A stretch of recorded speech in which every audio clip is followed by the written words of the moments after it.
అండి welcome back to my channel.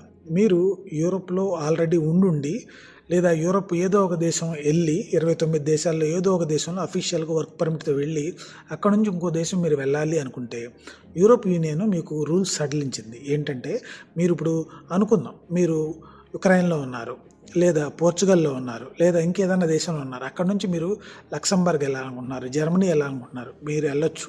ఎలా అంటే ఆ దేశానికి సంబంధించిన అఫీషియల్ వర్క్ పర్మిట్స్ పోర్టల్స్ ద్వారా మీరు ముందు అక్కడ నుంచి ఉద్యోగం పొందాలి.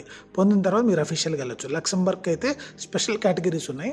సో అలా వెళ్ళాలి. మీరు ఇక్కడ గమనించాల్సింది ఏంటంటే మీరు ముందు 29 యూరోపియన్ యూనియన్లో ఏదో ఒక దేశంలో అఫీషియల్గా అడుగు పెట్టాలి వర్క్ పర్మిట్ ద్వారా. అలా అడుగు పెట్టిన వాళ్ళు అక్కడ నుంచి అక్కడికి మీకు నచ్చిన స్కిల్కి మీ ఎడ్యుకేషన్ ఎక్స్పీరియన్స్ని బట్టి మీరు అఫీషియల్గా వెళ్ళవచ్చు. అవకాశాన్ని వాడుకోండి. నేను డిస్క్రిప్షన్లో లింక్స్ అందిస్తున్నాను.